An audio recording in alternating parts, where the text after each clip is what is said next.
Olá, tudo bem? O TikTok tem conquistado cada vez mais fãs e é um dos grandes responsáveis por popularizar pessoas que até então eram meras desconhecidas. Toda essa popularidade tem se transformado em altos cachês e patrimônios que crescem rapidamente. Mas tudo isso revela um antigo e grande problema do brasileiro: a falta de educação financeira. E é disso que a gente vai falar hoje.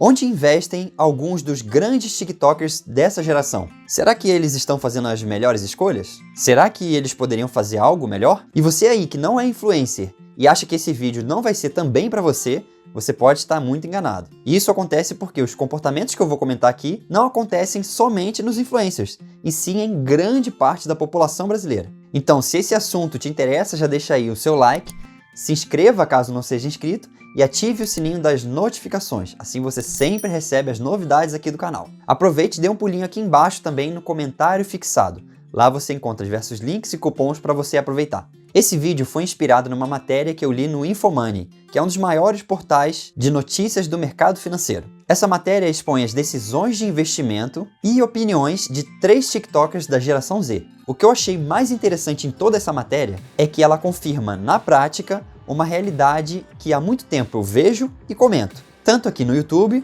quanto com amigos e familiares. Você quer saber quais são os investimentos preferidos desses 3 influencers?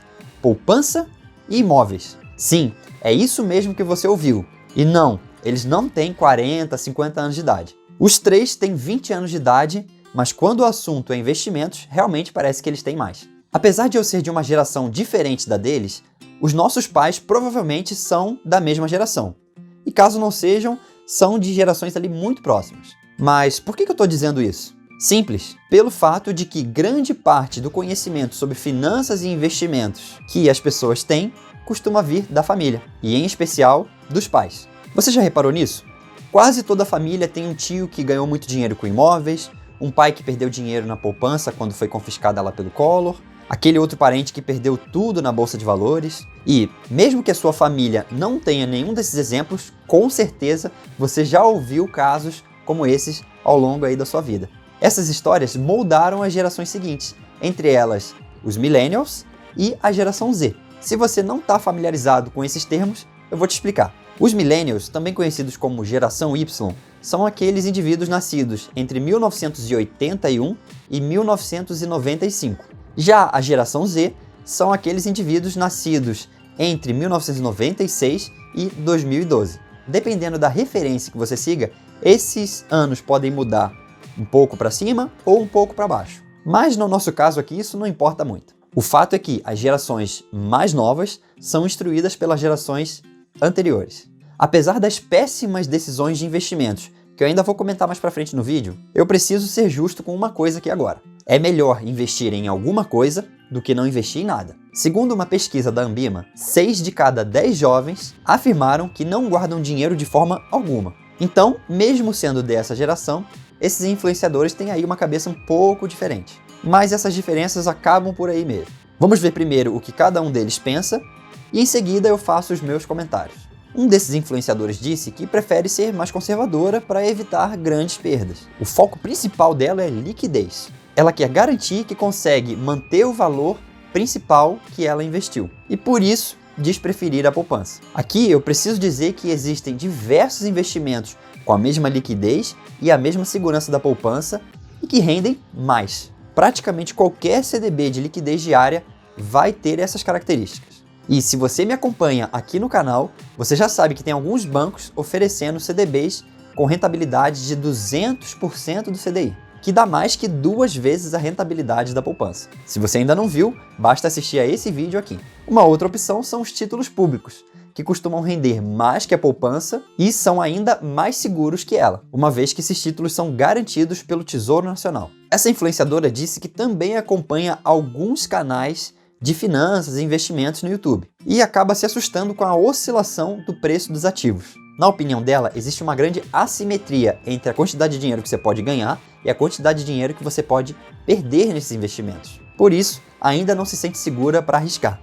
Aqui claramente dá para ver que essa influencer não conhece aqui o meu canal, senão ela teria uma opinião muito diferente dessa. Ela até conseguiu usar um jargão do mercado financeiro, que é essa questão da assimetria, mas provavelmente ela não entendeu muito bem esse conceito. Essa assimetria é justamente a desproporcionalidade entre a quantidade de dinheiro que você pode ganhar e a quantidade de dinheiro que você pode perder em um investimento. No caso do mercado de ações, por exemplo, a assimetria é enorme, mas para o bem do investidor. Se tudo der errado, o máximo que você pode perder é tudo que você investiu, ou seja, 100%. Mas, por outro lado, se der certo, não tem limite para os seus ganhos. Eu mesmo, por exemplo, tenho uma ação em carteira que já se valorizou mais de 2.000% em somente 3 anos. Falando agora do segundo influenciador, ele disse que os pais ensinaram que ele precisa ser bem rígido com o dinheiro. Ele deu até um exemplo.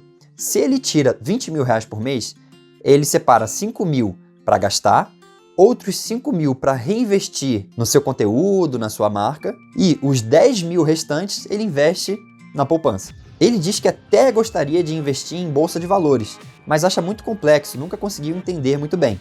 Pelo jeito, ele também não acompanha aqui o nosso canal. Vamos começar então os comentários pela parte positiva. Eu gostei muito dessa separação que ele fez no orçamento, 25% para gastar, outros 25% para reinvestir e 50% para poupar e investir para o futuro. O grande problema aqui está na escolha do investimento para essa última parte. Colocando o dinheiro na poupança, você tem uma falsa sensação de que o seu patrimônio está crescendo. Na verdade, para ser justo, o seu patrimônio até vai crescer, mas o seu poder de compra não. E isso acontece porque a poupança está rendendo abaixo da inflação. Então, no fim das contas, é como se você estivesse perdendo dinheiro. Pensa bem, se você coloca R$100 na poupança e resgata 110 depois de um tempo, você teve 10% de ganho, certo? Mas e se a inflação nesse mesmo período for de 15%? Você precisaria de R$115 no futuro para comprar o mesmo que você compra com R$100 hoje. Mas o investimento na poupança só te rendeu 110. Então, você ainda precisaria completar com R$5 do seu bolso. E isso é o que a gente chama de juro real negativo. Já a terceira influencer diz que consegue investir 80% do que ela ganha na poupança. E o resto ela acaba reinvestindo na sua própria marca ou até mesmo gastando em alguma coisa que ela queira. Ela diz que sabe o básico do básico sobre finanças e investimentos e que prefere guardar o dinheiro na poupança por causa da segurança. Ela também fica com um pé atrás de investir em algo mais arriscado e nem sabe muito bem ao certo se quer fazer investimentos para o curto, médio ou longo prazo. Ela diz ainda que, por não ter uma renda mensal estável, ela tem medo de precisar desse dinheiro e ele está lá preso num investimento. No caso dela, eu gostaria de comentar alguns pontos. O primeiro de todos, conseguir poupar 80% do que ganha é fantástico. Somente pessoas que ganham muito dinheiro ou pessoas que têm um custo de vida muito baixo conseguem poupar esse percentual. E com isso ela já sai na frente de muitos. O grande problema é deixar isso na poupança. De novo, a gente tem aquela mesma situação da perda do poder de compra e da falsa sensação de que a poupança é o investimento mais seguro que existe. Um outro problema, na minha visão, é não conseguir decidir o prazo dos seus investimentos. Quando você tem clareza dos seus objetivos e dos prazos deles, é muito mais fácil definir onde você vai investir. Se você não conhece esses objetivos e prazos, você sempre acha que vai precisar do dinheiro a qualquer momento. E aí, com isso, você coloca em investimentos que têm alta liquidez e, por consequência, baixo rendimento. Por último, no caso dela, essa questão da renda ser variável também é o mesmo que enfrentam os autônomos e profissionais liberais. O segredo aqui é você montar uma reserva em algum investimento que tenha alta liquidez para absorver essa flutuação na sua renda. Vamos dizer que, na média, ela ganhe R$5.000 por mês e gaste 1.000. Mas, em determinados meses, ela ganha R$10.000, em outros meses ela ganha 0, por exemplo. Quando ela ganha 10 e gasta somente 1.000, sobram 9. Por outro lado, quando ela ganha 0 e gasta os mesmos 1.000, ficam faltando 1.000. Se ela conseguir fazer esse planejamento que eu estou falando, ela pode, ao longo dos meses que ganha mais, montar uma reserva para que essa reserva pague pelo seu custo de vida nos meses em que ela ganhar menos. Falando agora da questão dos imóveis, uma outra característica marcante das gerações passadas é a preferência por esse tipo de investimento. Isso acontece porque essas gerações viveram numa época de hiperinflação e, com ela, o crescimento rápido do preço dos imóveis. Com isso, o que ficou registrado na mente deles é que o investimento em imóveis é o mais seguro, é o melhor, é o que rende mais. E justamente essa mentalidade foi passada para as gerações seguintes, como a geração Y e a geração Z. O problema é que essa valorização dos imóveis acima da inflação nem sempre acontece. Há alguns estudos que falam sobre isso, inclusive eu já publiquei um vídeo aqui no canal comentando sobre esse fato. Mas nada contra você querer comprar um imóvel, seja para morar ou seja para investir. Mas você tem que tomar uma decisão consciente e bem informada, e não baseada num achismo vindo de outras pessoas. Mais uma vez, eu percebo que as pessoas não são conservadoras porque elas têm medo dos investimentos mais arrojados. Elas são conservadoras porque elas não conhecem e não entendem esses investimentos. Se conhecessem e entendessem, pode até ser que elas optassem em continuar como conservadoras, mas seria uma decisão consciente e não baseada no medo. O que eu posso dizer então para esses influenciadores e para você que pensa como eles, pelo menos quando o assunto é investimento? Bom, há diversos investimentos que são melhores que a poupança, rendem mais, sendo tão seguros quanto ou até mais seguros. Estuda, assista vídeos, faça cursos, leia livros. Assim você vai adquirir conhecimento, poderá colocar em prática e assim fazer as melhores escolhas.